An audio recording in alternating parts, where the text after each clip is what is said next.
Welcome to the HR Stories podcast, listener question edition, where there is a lesson in every story. Each week, the team at HR Stories podcast shares questions from our podcast audience and provides tangible, practical advice that everyone can use to get HR right. Our hosts today are management and HR consultants Chuck Samikian and John Tallheimer. What is on your mind today?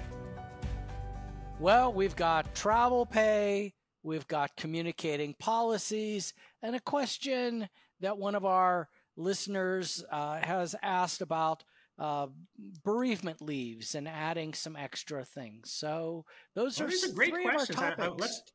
I think this is great. It's amazing. You know how much I love these sessions. I learn from you. I think you learn from me. I'm not going to say you do, but I think you learn from me. And I know our listeners really appreciate the advice that we give them and really help provide them some direction on how to do things. And so I think we should probably talk about that travel pay. Sure. So this was from the HR Team of One community on Facebook. If you're not on that and you have Facebook, join the HR Team of One community. It's a bunch of like-minded professionals that, we answer each other. We help each other out, and you can get some good, thought-provoking advice from your colleagues out there. So this one starts off saying, "Need advice, please. Travel pay for hourly employees. We have service techs and install techs." And the person says, "I want to focus on same-day travel out of town. How do you pay for out-of-town employees? For example, our service tech that is going to Flagstaff, Arizona, which is 2 hours from his home. The tech clocks in at home, drives and works, and then he comes home. Now, do you pay him for all of his hours? Do you subtract his regular commute time? Let's say it's 2 hours, but minus the 35 minutes that he would normally commute. Please let me know what you do. What should I do?" What do you think? Yeah, and so let's go back to the Fair Labor Standard Act, right? In the Fair Labor Standard Act, what they say is to employ means to permit or suffer to work, right? And so when I'm always thinking about, is this considered hours work? I'm going back to that definition of permitted or suffered to work, right? And so if we're asking somebody to go to a out of state or 2 hours away to another city or another town, out of town, we need to be paying them for that, right? We need to pay them for that time. And so then this question becomes, okay, we have to pay them for that time. However, do I have to pay them for what they would be considered their normal commute time, which we don't normally have to pay. Right? We don't have to pay our employees to drive from their home to our work. That's not our obligation. That is the employee's obligation. And so typically in these situations, Chuck, and I want to hear what you think, is I would say, all right, if it's 2 hours away and typically they drive into 35 minutes into work, I would pay them only for the 1 hour and 25 minutes of time for both going to the location and coming back from location. What are your thoughts? Yeah, so you could do that. Some companies and some places will do more than what the law requires, and they'll pay the full 2 hours. It's important to understand as to why we have to pay them also, because this is considered a travel. So if they were flying on a plane, if they were doing something like that, like to get to a job traveling, this is now traveling beyond their normal commute, and it's during normal work hours. The law actually is fairly clear that we do have to pay people for travel pay if we're asking them to travel during their normal work day. So that is why. But when they get there, right? If they're traveling for a convention, we have to pay them for that travel. But when they get there, and they're not working, right? And so they're going out to dinner. Sure. They're sitting in their hotel room, whatever. We don't have to pay them for that time, but the travel time to get there, we need to pay. Exactly. Yeah. So that's one thing right off the table. So we're good there. The second thing is some companies will go ahead and they will pay a travel pay. And I'm talking about hourly employees, not salaried exempt. Salaried exempt, there's not even a discussion because you're paying them no matter what. And based on the Fair Labor Standards Act, not part of this conversation. This is just for hourly employees.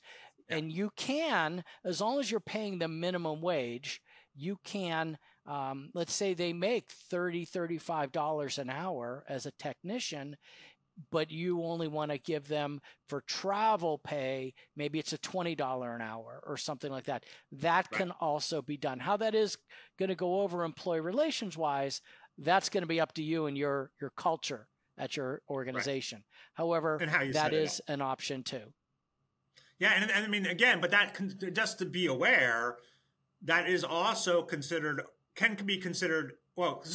hours works, which would then go into overtime. And then you get into, okay, now I have two different rates and how do I calculate all that? Exactly. Something to be aware of. Right. And so again, your payroll folks are going to figure that out. But yeah, so basically I think the answer to this question is you would pay them for that travel time. In the smallest cases, you wouldn't pay them for their commute time to work, but any additional time you would pay them on there. And then for the best case scenario, you would just pay them from their home until they get back home. Yeah. And to have a travel policy, John, so you're consistently applying it across the board. Yeah. And I just want to bring up one other example because the service tech reminded me. There was a company, I think it was down in Florida, an HVAC company. And so they pay their techs from every time they go from a location to the next location, to the next location, the next location. What they were doing, though, at the end of the last location, that would be the last time they would pay them. And they would go home they wouldn't get paid for going home. Mm-hmm. What was happening, though, was the techs were going home and doing works on the van. Like they were doing the inventory, the computer reports, and all that kind of stuff. And they got in trouble for not paying that commute to that last workplace, which was actually home. And so being aware of that, like, okay, if you leave that workplace, you're not doing any more work. So just kind of defining that in there as well. So excellent discussion. Yeah, love it. All right, are you ready for question number 2? Yes. Okay, just checking. All right, so this is what the question was, and we got this from a listener, and they wanted to know, they were curious to know how you all, right, how do we handle communicating policies to the employees that aren't in the employee handbook? How do you communicate those? And I know you've dealt with this as an HR director a lot, Chuck. Absolutely. There's always an owner or a senior leader says, we need to get a policy out. So I'm guessing for this situation that this is you have your handbook, you have your policies, and someone says, hey, we need this policy on this new procedure or something like that. We got a new piece of equipment so we need a new policy. One thing, this is probably part of a bigger discussion, but you don't have to put every policy in the employee handbook. And I know that sounds kind of like, what do you mean by that? You can put general policies in there. You can put overall policies, but some companies actually have policy and procedure manuals that are separate from the employee handbook. And sometimes the employee handbook might reference that, hey, these policies can always change. Make sure you check with your manager or supervisor. And of course, you refer to the policy and procedures handbook. So that can be done. You don't have to update your handbook every time a new policy comes out. But a best practice, I would say, is if a new policy is coming out, you introduce it as a memo, either electronic or there are so many new ways, but an electronic memo, a handwritten memo, an email memo of some sort saying, hey, here's our new policy. Did you say handwritten? I didn't mean handwritten. I meant typed. Typed out and sent via email. That now is handwritten to me, I guess. Going back to the old days when we used to have people write these things out. Right. Okay. All right. Well, so many things now. I got to tell you, there's a lot of HR systems now where you can push out a new policy, and people will actually get a ding ding on their phone, and they can go and they can acknowledge the policy, and then you on the HR side can keep track of that. So there are a variety of ways, but let's say we're going to do it the old-fashioned way, John. Yeah. I would write it up as a memo. I would attach the policy, and then basically, depending on the effect of the policy and the weight of it, I would have all the employees sign it. I would have it as a separate signature event. I would have them acknowledge it, that they've received the policy, and then I would have it in their file. One of the reasons companies mess up and get sued and lose in court is they can't produce.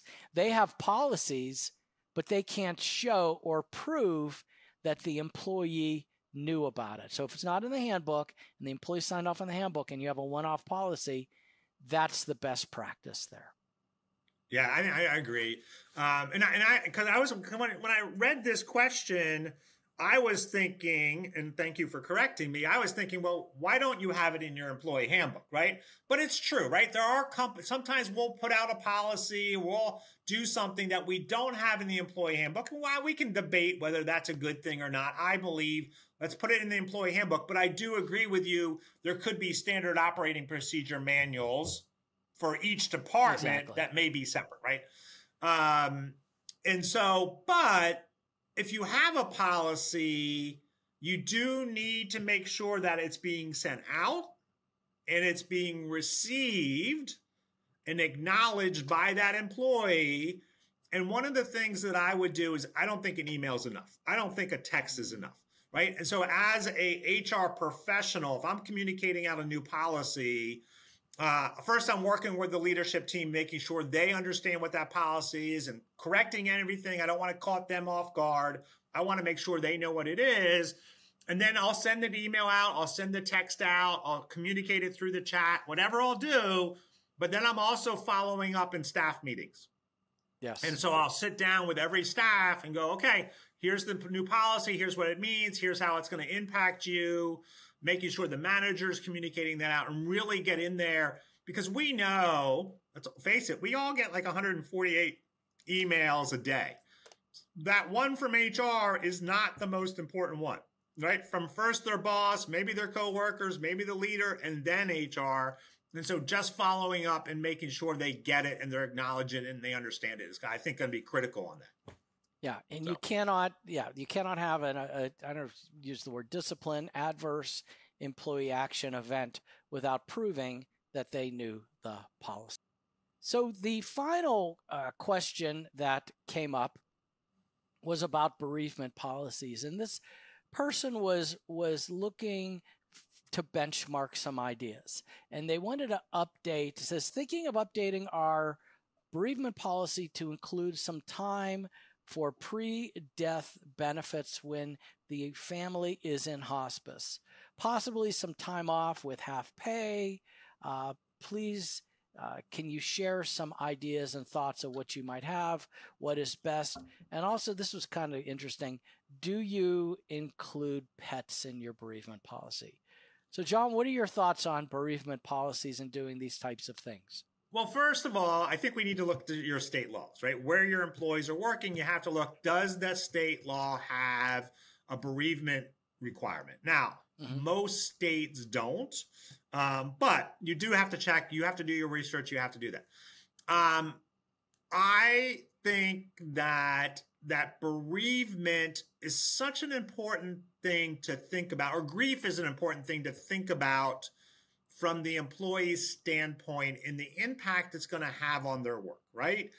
And so when somebody close to them passes away, how are they going to respond? Now, all employees respond differently, and it's our job as HR going, okay, how are we want to be this? I had a friend of ours who lost her husband. I think at the time, both of them were in their 40s, right? Unexpectedly lost her husband. And the company said, take whatever time you want. Take whatever time you want. And, you come back. You're a valuable employee. You come back. And literally, she was out for a year. Mm-hmm. Now, I think that's a little excessive to, for a company to hold somebody's position for that long time. I'm not in terms of the mourning and grieving process, but I think it's hard for most companies to hold somebody there. And so I think that's the culture. I think that's the thing you kind of really need to think about, thinking about the grieving process and in what is right. And I think this listener really brings up some interesting perspectives. So in terms of pets, more and more companies are understanding that pets are family members, and there's going to be some grief around that, right? Yes. And so huge. Grief is such a hard thing because it doesn't happen like, all right, I'll be over my grief in 3 days. I remember when my dog passed away, now like 8 years ago, and I was out, but I was out for like maybe a day, right? And then I went back to work and it was fine, but it would hit me suddenly, right? And there I would be at work, or I would be in that situation where I was grieving and I wasn't working at my highest level, right? And so we're kind of paying attention to that. So I think, yes, build something in there for pets, but be very clear. What does it mean? Make sure that you're defining it and getting to specifics. So I think that's interesting. But I think the other thing that's interesting in this article is that pre-death benefits. Mm-hmm. And how do we build that? I just think it's interesting, Chuck. I would love to hear what you kind of think about that and how you would respond to that. Sure. So the first thing I just want to address is, should we do half pay? If you're salaried exempt employees, don't even mess with that. There is no half pay. Okay. You can't not have variable pays for something like that, especially if it's in the same week or so. The other thing is you have to be consistent, and it's a tough thing to figure out. If someone's in hospice, they could be in hospice for weeks or months. And so how do you define that? How do you do 3 days, 5 days, a week or so? How do you stay consistent? And so that's going to be the big question. I think it's awfully nice. I think it's great. I think it would reflect the culture of your organization if you can do that. But you just have to be consistent and go ahead. Yeah. So let me ask you this question. Now, this one will apply to all of our listeners out there, employees. Well, what about, I would assume if somebody is passing, that they may fall under the Family Medical Leave Act. Yes. And so in those cases, taking time off to care for that family member pre-death would fall under Family Medical Leave Act. Mm-hmm. Now, not all the cases, right? Not all the situations may fall under there. So I think Family Medical Leave Act would cover you up until the passing of that employee or family member. And then bereavement could kick in on there. So that may be another way to look at that is, do you have a leave policy to take care of people with a serious health condition in there? Sure. Yeah, absolutely. All right, good. This has been a great conversation, great questions. Anything else to wrap us up for the day? No, but I love this segment. I love that the listeners are asking these questions. And I think what they don't see, right? What they don't see, Chuck, is us going, wait, how would I respond to that? How is that? And we want to give you the best advice possible. But again, right, we don't know your story. We don't know your situation. So if you're not 100% sure and you don't feel comfortable, make sure you're reaching out to your legal representative just to make sure you're getting the right information, right? And so we want to give you guidance, but we also want to make sure, because we don't know your personal situation, listeners, we want to make sure that you get the right guidance for your organization so you're making the best decisions. So, all right. And thanks for listening to the HR Stories podcast, where there's a lesson in every story. Thank you for listening to the HR Stories podcast. The material presented in this podcast is for informational purposes only. Chuck and John always recommend using an employment lawyer or HR consultant to handle any legal concerns or HR issues. We do our best to double check sources and make sure the information we are providing is accurate. We may eliminate or embellish without changing the basic narrative to make the story easier to understand. In certain circumstances, we may change identifying information to protect the innocent. The HR Stories broadcast is brought to you by the team at HR Stories. The team at HR Stories is designed to help anyone with HR responsibilities be better at managing the employee experience. To engage with us, go to the hrstoriesteam.com and learn more about how the team at HR Stories can support your business or nonprofit. Thank you for listening to the HR Stories podcast, where there is a lesson in every story.